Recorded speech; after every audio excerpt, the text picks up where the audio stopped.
अस्सलामुअलैकुम ख़वातीन व हज़रात, तमाशा एपिसोड 37 के रिव्यू को लेकर हुसैन धनानी फिर से आपकी खिदमत में हाजिर है। जनाब, हम देख रहे हैं कि सारा उमैर एलिमिनेट हो चुकी है और उस बार फिर जो है घर अब ऑर्डर में आ चुका है, लेकिन प्रॉपर ऑर्डर में नहीं आया क्योंकि इनके पास राशन नहीं है। 300 पॉइंट्स में गुजारा कैसे होगा, और साथ में ये चीज़ भी देखने वाली है कि चाय की पत्ती जो गायब हो गई है, उसका असल चोर कौन है? वो भी हमें पता चल चुका है कि असल चोर जो है वो है ज़ैनब। अब सुबह-सुबह का टाइम है, गाना-शाना हो जाता है और सबसे बड़ा सवालिया निशान ये होता है क्योंकि जब नाश्ते पे आप बैठते हैं तो आपको चाहिए चाय, और अगर आपको चाय नहीं मिलेगी तो आप फंक्शन कैसे करेंगे प्रॉपर? और घर का मेजॉरिटी का मसला यही है, जिसमें से मुस्लिम भी है, दानिया भी है, बाकी लोग भी हैं। वो कहते हैं भाई चाय चाहिए, चाय पत्ती का सवाल है कहाँ से मिलेगी? और उसपे सबसे आगे-आगे मतलब आप ये देखें कि ज़ैनब से एक तो कहीं न कहीं उम्मीद तो थी, और कहीं न कहीं ये भी लग रहा था कि ओमी भी चोर है और चोरी की सलाहियत रखता है, लेकिन पिछले एपिसोड में देखा था कि एक लड़की जो है वो जा रही है और उसने किचन से जो है पत्ती निकाली है। अब उसमें बहुत सारे लोगों के कमेंट भी आ रहे थे, लोग कहते हैं नहीं, नहीं, नहीं, मलाइका है, लेकिन ज़ैनब ने आज आपने देख लिया, खुद भी कन्फेस कर लिया कैमरे के सामने कि मैंने चोरी की है। अब सुबह से लेकर पूरे डे एंड तक ज़ैनब ने क्या गेम खेली है, मतलब खुद ही चोर है, खुद ही जो है वो पुलिस बनी हुई है, ढूँढ रही है बैग के अंदर। फिर बड़ी-बड़ी कस्में, बड़े-बड़े बोल, यानी सुबह-सुबह आप खुद कह रहे हो कि भाई जिसने भी चाय पत्ती चोरी की है वो सबसे बड़ा डैश है। फिर कह रही कि मैं जो हूँ वो यासीन को कह रही कि मैं तुम्हारी पक्की दोस्त हूँ, तुम्हारी वज़ारत में मैं गद्दारी नहीं कर सकती। इवन मैडी को भी इसने यही बोला। और फिर यासीन ने कहीं न कहीं हिंट भी दी कि चलो, चलो तुमने नहीं छुपाई, लेकिन सबसे पहले किसने छुपाई थी? आइडिया किसके पास आया था? तो कहीं न कहीं से घूम फिर के बात जो है वो ज़ैनब पे आ ही रही थी, और डे एंड तक इतनी आगे तक बात चली गई थी कि ज़ैनब कह रही थी, अच्छा मुझे बता दो, अगर सज़ा माफ़ हो जाए, जो भी चोर है वो चुपचाप से रख दे, पत्ती दे दे, तो क्या उसको सज़ा मिलेगी? क्या उसको चुपचाप माफ़ कर दिया जाएगा? और एंड तक ये भी बोल दिया था कि अच्छा चलो आपको चाय पत्ती मिल जाएगी, लेकिन बस सज़ा नहीं देनी है आपने। तो फुल जो है वो क्लियर हो चुका था कि ज़ैनब जो है वो मंज़र-ए-आम पे आ चुकी थी कि हाँ भाई पत्ती मैंने छुपाई है और मैं इसको देने वाली हूँ, बस सज़ा मत देना। तो ये जो हरकत थी ज़ैनब की, जिसमें उसने पता नहीं क्या कुछ कह दिया कि मैं वो बहुत बड़ा डैश है और जो हूँ वो मैं गद्दार नहीं हूँ, मैं ये नहीं हूँ। तो वो सारे कलमात जो है वो आपके ऊपर अप्लाई हो ही गए कि आप कह रही थी कि आप ये नहीं है, वो नहीं है, लेकिन आप एक्चुअल में हैं। तो यही सारा चीज़ जो है वो आप पर अब साबित हो गई है, लेकिन हुई नहीं है। लेकिन आवाम को तो पता चल गया है कि आपने ही सब कुछ ये हरकत की है। अब जब ये पत्ती चोरी हो चुकी थी और आपस में डिस्कशन चल रही थी, सैफ और यासीन भी जो है वो इन्वेंटरी ले रहे थे कि बाकी चीज़ें तो सलामत है कि नहीं है। तब जो शक जा रहा था वो दानिया पे जा रहा था, रिदा पे जा रहा था, मलाइका पे जा रहा था। अब रिदा पे इसलिए जा रहा था क्योंकि है तो उनकी दोस्त, लेकिन आजकल जिस तरीके से वो बिहेव कर रही है, जिस तरीके से जो है वो डिसओबीडियंस दिखा रही है वज़ीर को, तो कहीं न कहीं शक जा रहा था कि ये वो कर सकती है। इसके अलावा मैडी का डायरेक्ट शक ज़ैनब पे गया और ज़ैनब ने खुला झूठ सबके सामने ओपनली कहा कि नहीं, नहीं, ये तो मेरे जो है दोस्त की वज़ारत है, मैं गद्दारी करूँगी? नहीं, नहीं, मैं गद्दारी नहीं कर सकती। यासीन ने भी पूछा तो यासीन को भी फिर उसने यही जवाब दिया कि नहीं, मैं क्या कर सकती हूँ, और घुमा-फिरा के। तो कहीं न कहीं शक जो है वो लोगों पे जा रहा था, लेकिन एक्चुअल में जो है वो पता नहीं चल पा रहा था कि है कौन चोर। बाकी अब जब नाश्ते की टेबल की तरफ चलते हैं तो सबसे बड़ा क्वेश्चन मार्क ये था, और सबको जिस पे गुस्सा ये आ रहा था कि भाई ओमी को चीनी वाला पराठा कैसे मिल गया और वो अकेला क्यों खा रहा है? ठीक है। जिसमें हमारे वज़ीर ने बहुत ही लाइटली लिया कि कहा कि भई सबसे पहले तो चीनी वाला पराठा बन गया था और उसके बाद मैंने रुकवाया और फिर सबके लिए ये नमक वाले पराठे बनवाए हैं। तो वो था तो मैंने जाने दिया। लेकिन बात ये है मिस्टर यासीन, मिस्टर वज़ीर, कि ये कोई रेगुलर घर नहीं है, आपको पता है इस वक़्त घर की सिचुएशन क्या है। आपको ये भी पता है कि लोग आपके पीछे हाथ धो के किस तरीके से पड़े हुए हैं। आपको ये भी पता है कि दुश्मन तो दुश्मन, आपका दोस्त जो है वो भी अब आपके साथ नहीं है। तो अगर आप इस तरीके से चीज़ों को लाइटली लेंगे तो आप पे प्रेशर बढ़ेगा, आपका बीपी हाई होगा। अब आप ये देख लें कि चीनी वाला पराठा था, उसको मैडी ने तो छोड़ा तक नहीं ना, मैडी तो खड़ा हो गया कि भाई ये क्या बात हुई, चीनी वाला पराठा तो सबको डिस्ट्रीब्यूट होना चाहिए। इवन ज़ैनब सेठ के भाई पहले तो उम्मी से कहा कि चिखा दो मुझे, उम्मी ने बोला कि नहीं मैं क्यों चिखाऊँ? तो बोला ठीक है, ये तो सबको मिलना चाहिए। तो ये जब क्वेश्चन रेज़ हुआ तो एक छोटा-सा चीनी वाला पराठा था, जो कि अगर देखा जाए उसूलन तौर पे अगर एक चीज़ बनी है और आपको पता है घर में किस किस्म के लोग हैं, तो वो इक्वली टुकड़े होके डिस्ट्रीब्यूट होना चाहिए। लेकिन यासीन के लिए बहुत बड़ा सबक था कि भाई इस घर के अंदर, तमाशा घर के अंदर जहाँ पर आपके दोस्त से ज़्यादा दुश्मन हैं, आपको इस बात का बिल्कुल ख़्याल रखना पड़ेगा कि कोई भी एक्स्ट्रा कोई यूनिक चीज़ आ रही है तो वो सब पे डिस्ट्रीब्यूट हो, वरना जो है वो ना ही हो तो बेहतर है। तो अल्टीमेटली यही हुआ कि मैडी खड़े हो गए ओमी के सर पे कि भाई दो, दो, दो, आधा पराठा दो, आधा दो। अब मैडी जब तुम इतने वो बन रहे हो कि यार सब में डिस्ट्रीब्यूट होना चाहिए, तुम्हारी बात भी सही है, तो वो फिर तुम्हारा एक्सचेंज क्या था? आधा पराठा लेके खुद आधा ले लिया।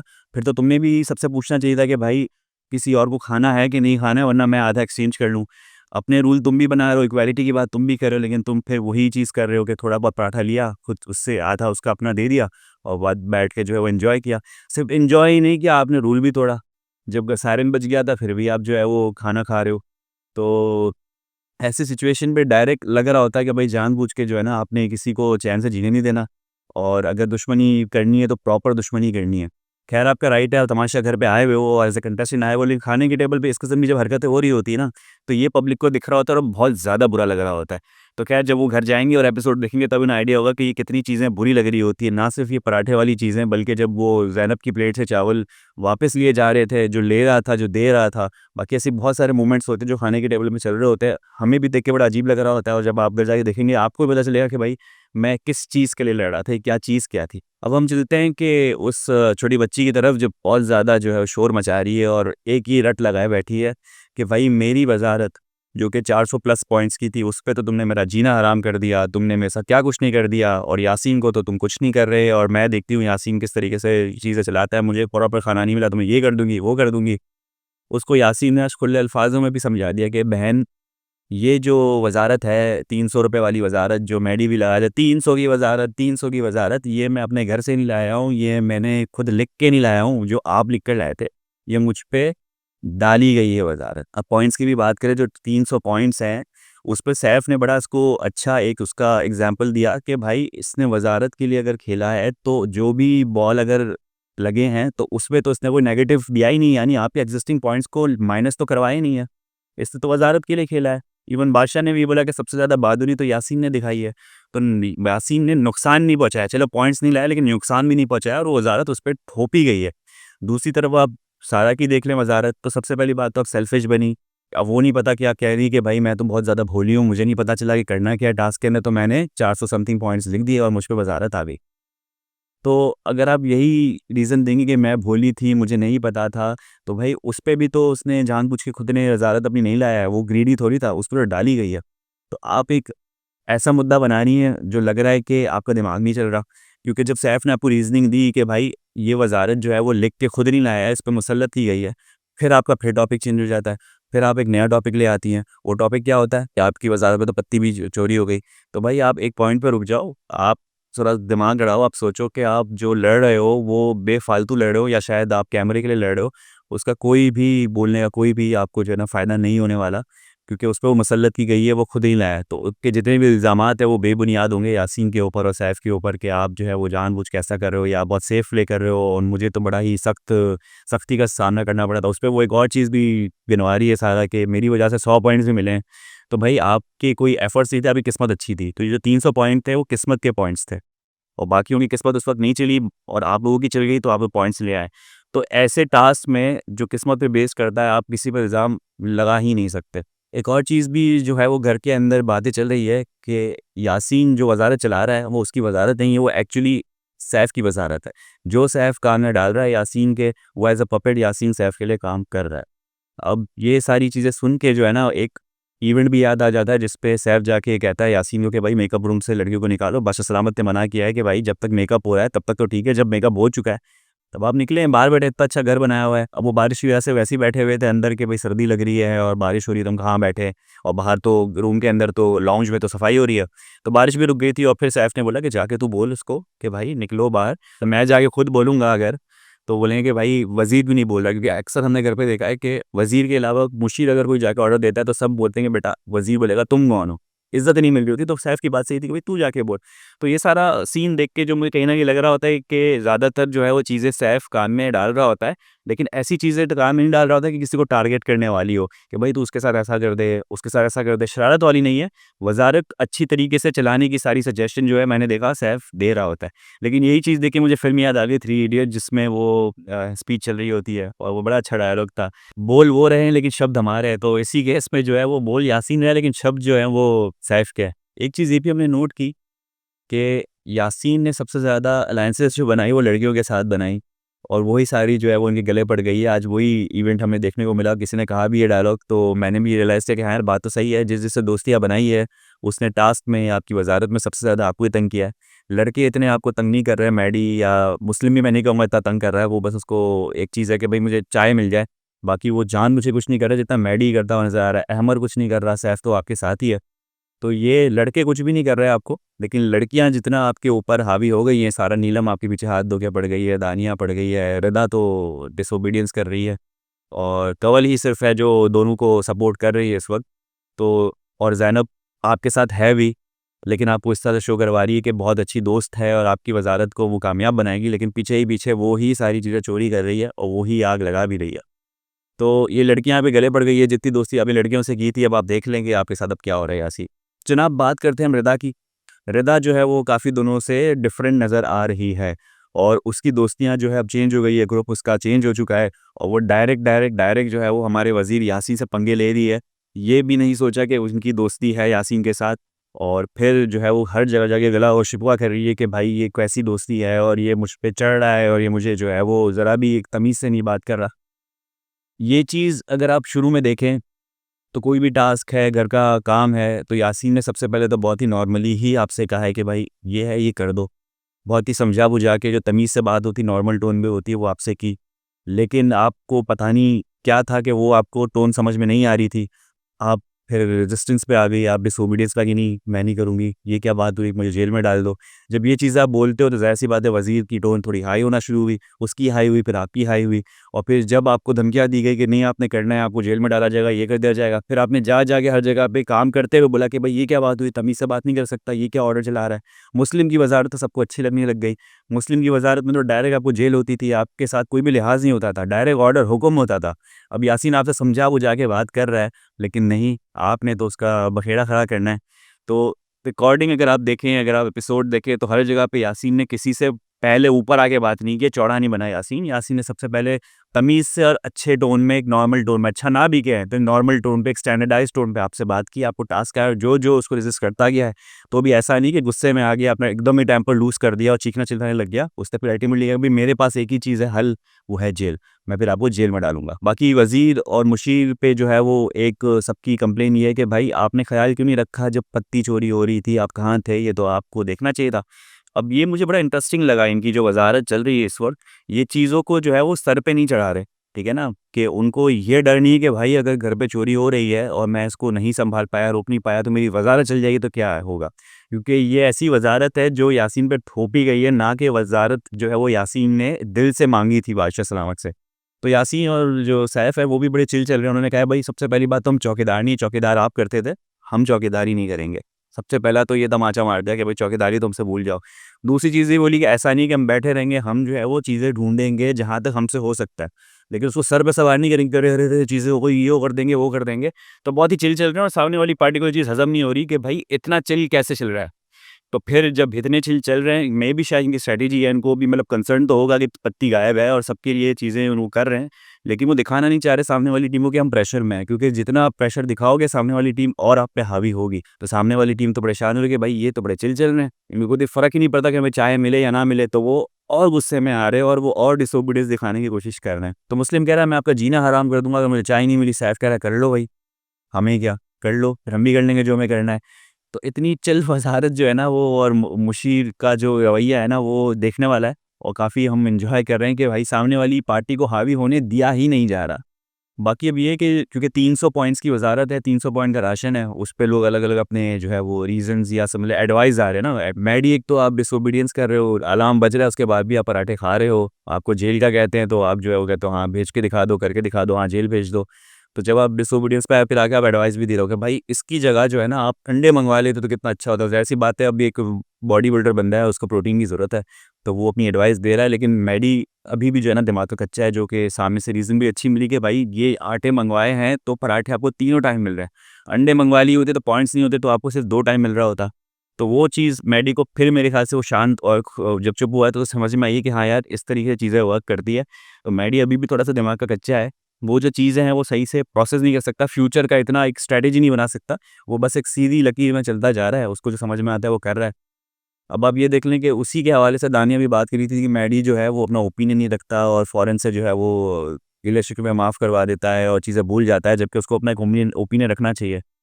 मैडी का भाई यही है, उसको जो है वो गेम से मतलब, उसको खाने से मतलब, और उसको खाने पे कोई ना टोके और जो है वो टेबल पे कोई शोर ना करे। तो उसकी भी जो एक समझ लें एक स्ट्रैटेजी है और एक या फिर एक जो गोल एंड ऑब्जेक्टिव है वो बस इसके अराउंड घूम रही होती है। अब ये चीज़ मैडी को कहाँ तक ले जाती है ये तो अब अवाम ही बता सकती है। इसके बाद हम देखते हैं कि सबको जो है वो चेकिंग के लिए बता दिया गया है। लड़कों की बैग्स की चेकिंग कर रहे होते हैं सैफ, यासीन। बाकी लड़कियों के लिए फ़ाइज़ किया जाता है ज़ैनब को। अब आप देखिए दिया भी किसको काम है, जो चोर है उसी को कहा है कि भाई आप जो है वो लड़कियों के बैग की भी चेकिंग करें। अब ज़ाहिर-सी बात है वो चेकिंग कर रही है और अनअनाउंस मुशीर है अगर, तो वो आके फिर बताती हुई यासीन को कि भाई मुझे आप अनाउंस तो करवा दें कि मैं मुशीर हूँ लड़कियों की तरफ से और मैं हक रखती हूँ चेक करने का आपके ऑर्डर्स के ऊपर। वरना लोग मेरी आके बेइज़्ज़ती कर रहे हैं। उस पे अमर का बड़ा अच्छा डायलॉग आता है कि सही है, लड़कियाँ बेइज़्ज़ती नहीं कर सकती, सिर्फ़ हम लड़के बेइज़्ज़ती कर सकते हैं। अमर की हाज़िर-जवाबी, अमर का प्रेज़ेंस ऑफ माइंड, अमर की स्ट्रैटेजी बहुत अच्छी है। अमर एक बहुत अच्छा कंटेस्टेंट हो सकता है, लेकिन आई डोंट नो क्यों वो अपनी चीज़ें अभी भी बहुत ही ज़्यादा कंट्रोल और उसको छुपा के और ए विल इन अ बॉक्स रख रहा है। वो अगर चीज़ें ऐसी अपनी बाहर आने दे, अपनी असल पर्सनैलिटी दिखाए, क्योंकि जो जिस तरह से वो बोलता है, जिस तरीके से वो सोचता है, जिस तरह से वो स्ट्रैटेजी बनाता है, तो बहुत आगे जा सकता है। इवन आप टास्क में भी देखें जब उसको साथ में जो है वो ज़्यादा मिली थी और ओमी मिले थे, तो दोनों समझ लें कि खतरनाक किस्म के शरारती बच्चे हैं और उनको कंट्रोल करना बहुत ही ज़्यादा मुश्किल है। तो वो तो अपने ज़हन में आ गए थे कि यार इनकी इंक चुरा लेती हूँ, मैं ये कर लेती हूँ। अहमद ने रोका कि भाई इनके साथ मत करना, ये शोर मचा देगा। तो अहमद बहुत दूर की सोचता है, दिमाग बड़ा अच्छा चलता है। आई डोंट नो क्यों कि वो गेम के अंदर इतना प्रॉपर इन नहीं हो रहा। अगर वो अहमद इस गेम के अंदर प्रॉपर इन हो, जो कंट्रीब्यूशन दे रहा होता है, जिस तरीके से आर्गुमेंट भी कर रहा होता है, अच्छे-अच्छे को वो चुप करवा देता है। तो वो ज़्यादा इन्वॉल्व हो तो वो भी एक टॉप 5 वाला कंटेस्टेंट वाली उसके अंदर जो है ना वो जरासीम मौजूद है। तो अहमद के पास मेरे ख्याल से अब से 2 हफ्ते रह गए, 2 हफ्ते सम चंद दिन रह गए हैं कि अगर वो अपनी गेम अप करना चाहता है, तो कर सकता है, वरना कॉम्पिटिशन बहुत ज़्यादा हाई है इस वक़्त। बाकी एक सवाल जो हम तमाम अवाम का है कि भाई रिदा को क्या हो गया? रिदा तो बड़ी अच्छी खासी दोस्ती हुआ करती थी सैफ के साथ, यासीन के साथ, ग्रुप था पूरा और ये अचानक से कंवल से अलहदगी कह सकते हैं आरोपी और एक नया ग्रुप दानिया और मलाइका के साथ कैसे बन गया?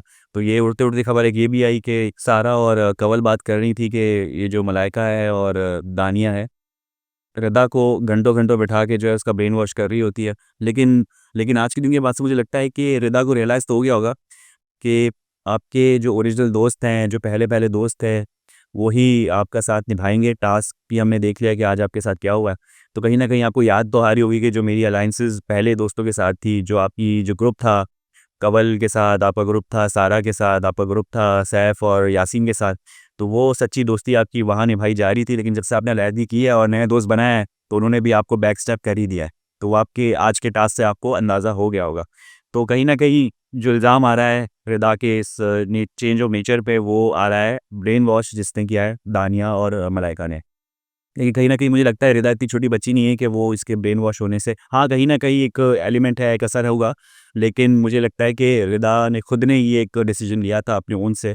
कोई ना कोई नाराज़गी, कोई ना कोई डिफरेंसेस होंगे और लड़कों से तो नहीं होंगे, लड़कियों से ही होंगे शायद कंवल और सारा से ज़्यादा डिफरेंसेस हों। क्योंकि उन्होंने कहा भी कि वो मेरे पास आई भी थी कि कोई मसला है, कुछ सॉर्ट आउट करना है, तो कंवल ने कहा, "नहीं, नहीं, सब सही है, सब चिल है।"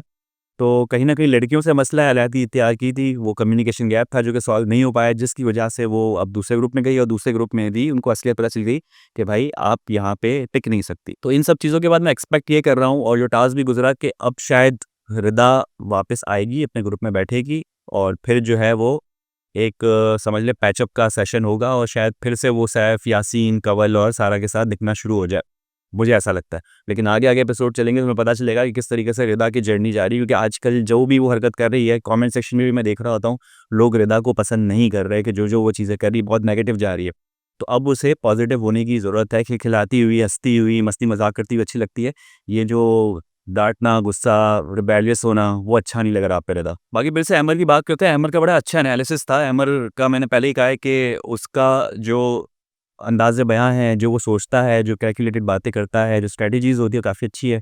मेरे ख़्याल से अमर अगर घर से निकलते हैं, तो वो बैठ के तमाशा के सारे एपिसोड के न्यू सीज़न के रिव्यूज़ भी कर सकते हैं, क्योंकि उन्होंने बड़ा अच्छा एनालिसिस किया, जो हम भी शायद उस पे एग्री करेंगे कि बहुत सारे लोग हैं, जिन्होंने अपनी जो है ना गेम उठाई है, जिसमें से यासीन है। यासीन शुरू में कहीं नज़र नहीं आ रहा था, लेकिन आहिस्ता-आहिस्ता देखें उसने जगह बनाई है। और सैफ के साथ भी उसकी बड़ी अच्छी दोस्ती चली है और एक अलग पर्सनैलिटी भी थी। पहले वो अंडर शैडो हो रहा था या शायद बहुत ज़्यादा लोग थे घर के अंदर, तो वो इतना नज़र नहीं आ रहा था, लेकिन अब जो लोग छँटे हैं, तो अब यासीन की पर्सनैलिटी और एक जर्नी अलग से निकल के आ रही है और एक गेम हाई लग रहा है यासीन का। तो अहमद का एनालिसिस बिल्कुल ठीक था। बाकी हम चलते हैं टास्क की तरफ। ये टास्क जो है वो पुराने सीज़न पे भी हम देख चुके थे, जिसके अंदर वज़ीर जो है मैनेजर बने हुए हैं। बाकी हर ग्रुप को एक-एक करके कैशियर बनने का चांस मिलेगा, जिस पे वो नोट्स जो प्रिंट की गई है, जो छापी गई हैं, वो अप्रूव या डिसअप्रूव कर सकते हैं। तो जिसकी नोट सबसे ज़्यादा जो है वो लॉकर में मिलेंगी काउंट करने के बाद, तो वो इस गेम का होगा विनर। तो अब मेरे ख़्याल से जो है वो समझ लें कि मौका है और मौका था यासीन के लिए। जो लोग डिसोबीडियंस उसकी वज़ारत में कर रहे थे, अब उसके पास मौका था कि वो चुन-चुन के बदला लें। क्योंकि जब ये डिसीज़न वज़ीर के पास रह गया तो फिर मैडी की शक्ल दिखने वाली थी, क्योंकि मैडी ने बहुत ज़्यादा ज़ुल्म किए थे यासीन के ऊपर। बाकी लोग भी समझ गए होंगे कि भाई आप जो है किसी की वज़ारत चलाने नहीं दे रहे हो, तो फिर वज़ीर जो है वो कहीं न कहीं अपना गुस्सा और अपनी एलिजेंस या फिर बायसनेस दिखा सकता है। और यही चीज़ हमने आज देखी, जिस पे यासीन पे इल्ज़ाम तो आ ही गया था कि हाँ भाई, अपने दोस्त को बचा लिया और हमारे डिसअप्रूव कर दिया। कहीं न कहीं वो करेगा, क्योंकि बैक ऑफ द माइंड आपने उसको इतना तंग भी तो किया है ना, आपने कहाँ दोस्तियाँ, कनेक्शन अच्छे कहाँ निभाए हैं किसी के साथ। तो उसका करना बनता भी है, और अगर वो कर रहा है और गलत कर रहा है तो फिर बादशाह की मर्ज़ी कि वो फिर क्या करे। उसके साथ अगर बायसनेस ज़्यादा दिखा रहे हैं, बादशाह ने खुद ने कहा कि हर वज़ीर अपनी बायसनेस दिखा रहा होता है। यासीन भी दिखा रहा है, वो भी अपनी गेम खेल रहा है। जैसे कि हमने देखा कि सैफ से जो है वो अकाउंट खोलने की मेरे ख़्याल से फ़ीस बहुत कम ली गई। बाकियों से 15-15 रुपए शायद दी गई थी, इससे सिर्फ़ ₹5 लिए गए। इस पे भी जो है वो सैफ जिस नज़र से देखा था, अरे यासीन तुम मुझसे पैसे लोगे, वो मतलब कह नहीं रहा था, लेकिन जिसको दिख रहा था कि अरे यासीन तूने पलटी मार ली, मुझसे भी ले रहा है। तो कहीं न कहीं ये एक फ़न मोमेंट चल रहा था, लेकिन दोनों को पता था कि दोनों ने एक-दूसरे का ख़्याल रखना है। इवन जब नोट अच्छे नहीं थे, उस पे चीज़ों में मसला था, परफ़ेक्शन में, तब भी यासीन कहीं न कहीं गाइड कर रहा था सैफ को कि यार ये आज तो अप्रूव कर रहा हूँ, लेकिन ये चीज़ अपनी सही कर लो, या ले जाओ और उसको सही करके ले आओ तो मैं अप्रूव कर लूँगा। दूसरी जगहों पे फिर आपने देखा कि दूसरे ग्रुप में लोग जो थे वो उनकी कम अप्रूव हो रही थी, मसले थे भी जेन्युइन, कुछ के नहीं भी थे। फिर जब कैशियर चेंज होते तो अपने-अपने उन्होंने सबने जो खुन्नसें निकाली और अपने बदले लिए। एक चीज़ हम और देखते हैं कि मलाइका जो है वो जाती है, मैडी वाले ग्रुप से मलाइका को भेजा जाता है, क्योंकि ज़ाहिर-सी बात है मैडी जाएगा तो फिर यासीन जो है अपना बदला लेगा, क्योंकि मैडी ने बड़ा सताया। अब मैं कहूँगा कि मलाइका जो है कोई एक्सप्रेशन क्वीन है। जिस तरीके से टेम्प्ट कर रही थी वो यासीन को कि आप मेरा प्लीज़ अकाउंट खोल दें, अरे ऐसा तो ना करें। फुल ड्रामा मटीरियल है, मलाइका को जल्द से जल्द जो है वो ड्रामा ऑफ़र किया जाए, क्योंकि उसके जो एक्सप्रेशन है, उसकी जो अदाएँ हैं, उसका जो बोलने का अंदाज़ है, तमाशा में मैं कहूँगा एक यूनिक कैरेक्टर है। लेकिन सबसे ज़्यादा जो फ्लोरिश करेंगी वो एक ड्रामा इंडस्ट्री में बहुत अच्छा फ्लोरिश कर सकती हैं। एक्सेंट भी ले आती हैं अलग-अलग, पंजाबी में भी मैंने अनकट में देखा, पंजाबी में भी बोल लेती हैं। फिर उर्दू उनकी जो है वो फर्स्ट लैंग्वेज नहीं पे भी उर्दू भी बोल लेती हैं। फिर इंग्लिश का तो माशाअल्लाह वो जो एक्सेंट लाती हैं। तो मेरे ख़्याल से ये जो अच्छा पैकेज है ड्रामा इंडस्ट्री में बड़ा अच्छा चल सकती है, और वो जो जिस एक्सप्रेशन से यासीन को टेम्प्ट कर रही थी, मुझसे देखा नहीं जाता। मतलब अबे भाई ये क्या हो रहा है इसके अंदर? और यासीन की नज़र झुकी हुई थी कि हाँ, हाँ, मैं देख लूँगा, सही है। तो वो एक अलग ही मूवमेंट चल रहा था, जो कि एक बड़ा इंटरेस्टिंग मूवमेंट था। तो जब हम देखते हैं कि आहिस्ता-आहिस्ता गेम आगे बढ़ रही होती है, इस दौरान जो है वो दानिया चीनी चोरी करती है, जो शुरू में बहुत बोला करती थी कि भाई मैं कभी चोरी नहीं करूँगी, मेरा ये मुझे सिखाया नहीं गया है। तो वो चोरी करती नज़र आई, लेकिन बाद में उनके अंदर की जो है वो एक अच्छा सिटीज़न जागा घर का, उसने बोला कि नहीं भाई ये सबका हक है, मैं वापस दे देती हूँ। तो उन्हें रिटर्न भी कर दी वो सारी चीनी। तो दानिया का मैं ये सोचा था कि अभी ये तो कहती थी कि मैं तो चोरी नहीं करती बहुत पहले से, लेकिन उसने वो चीज़ जो है वो निभाई अपनी, और हक था दूसरों का, तो उन्होंने कहा नहीं भई हक नहीं मार सकती। तो चीज़ें जो है वो उसने वापस चीनी डाल दी प्रभाव के अंदर।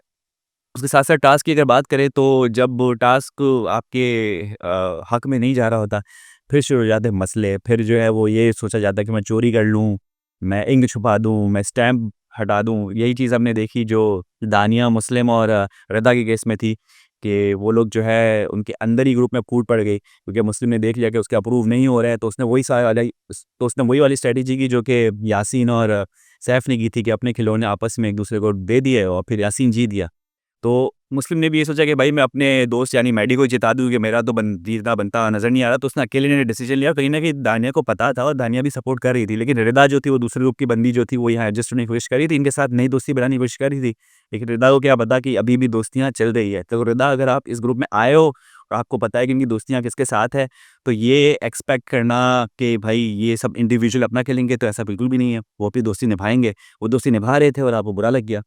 तो पहले ही इसलिए कहा जाता है कि अपनी दोस्तियाँ जो है ना सोच समझ के बनाएँ, और पहले दिन से उन्हीं के साथ कनेक्शन रखें जिन पे आपको भरोसा हो। तो फिर यहाँ पर अनबन हो गई मुस्लिम से, दानिया से, और फिर उन्होंने गेम अपनी तर्क कर दी कि भाई हम तो नहीं खेल रहे। और यही वो मोमेंट है मेरे ख़्याल से, अब रिदा को रियलाइज़ होगा कि उसने बैक टू अपने पुराने ग्रुप में जाना चाहिए। यहाँ पर उसकी दाल गलनी नहीं वाली। तो जनाब जब आखिर में 3 लोग बच जाते हैं, सैफ, सारा, नीलम और कंवल, तो वहाँ पर बड़ी अच्छी जो है वो कन्वर्सेशन हमें देखने की मिलती है, सैफ वर्सेस ऑल। एक पूरा ग्रुप बैठा हुआ होता है, जो कि खिलाफ होता है सैफ के, क्योंकि उसको लग रहा होता है कि भाई सैफ जो है वो यासीन ने उसको बड़ा फेवर किया हुआ है, तो सैफ से लोग बहुत जल रहे होते हैं। तो फिर वो कलमात जो है वो आपस में एक्सचेंज होते हैं। कुल दिख रहा था कि एक अकेला सैफ है और सामने पूरा झुंड बैठा हुआ है, जो कि एक-एक करके डायलॉग मार रहा है और एक-एक को भिगो-भिगो के सैफ जो है वो डील कर रहा था। कोई भी डायलॉग आता था वो ऊपर से आता था। वो बड़ा अच्छा डायलॉग था, सैफ कहता है कि भाई मेरा तो दिलों में लोगों के अकाउंट है, और फिर सामने से आवाज़ आती है मना के, वो कौन लोग हैं जिनका दिलों में अकाउंट है? तो कमेंट सेक्शन में बताएगा कि भाई वो कौन लोग हैं सैफ के जिनका अकाउंट जो है वो उनके दिलों में है। तो उससे पता चल जाएगा, मलाइका जब बाहर निकलेगी तो वो कमेंट्स देख लेगी कि कौन-कौन था जो सैफ को सपोर्ट कर रहा था। और उसके साथ-साथ जो है वो माहम भी जो है वो तंग कर रही थी, कुछ ना कुछ डायलॉग मार रही थी और सामने उसको भी इन रिटर्न जवाब मिल रहा था।